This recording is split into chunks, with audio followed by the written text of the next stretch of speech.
say that last night when Pastor asked me about speak about something about the Women's Day, I said to the Lord, what do we talk about? What is Women's Day? We know what Women's Day is, where it comes from. It comes from 1956 when a woman on the 9th of August decided to walk to union buildings. But what is Women's Day? What does the Bible teach us about the Women's Day?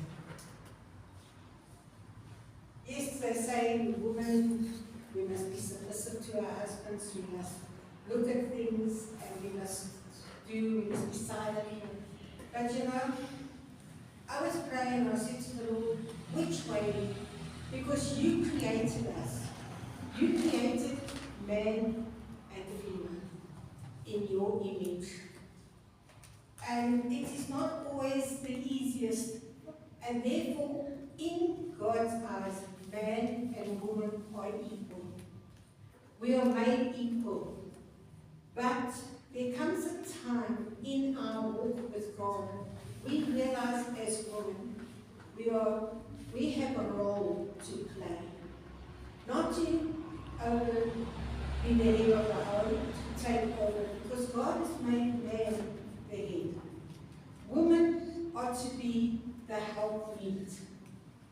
He didn't take us from man's hand or his feet to be his doormat.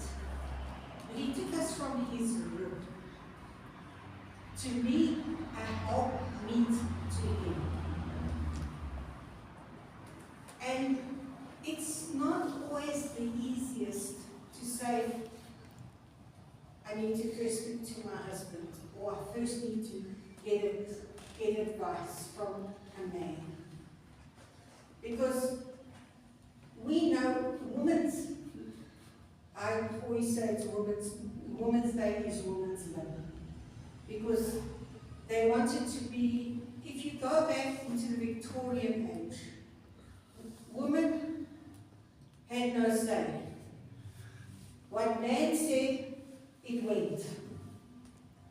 It makes it very difficult because she's got no say, she can't give him advice and say, you know, what you're doing is wrong. And today a lot of men still accept that as being normal. But that's not how God made it. He made it that we are equal.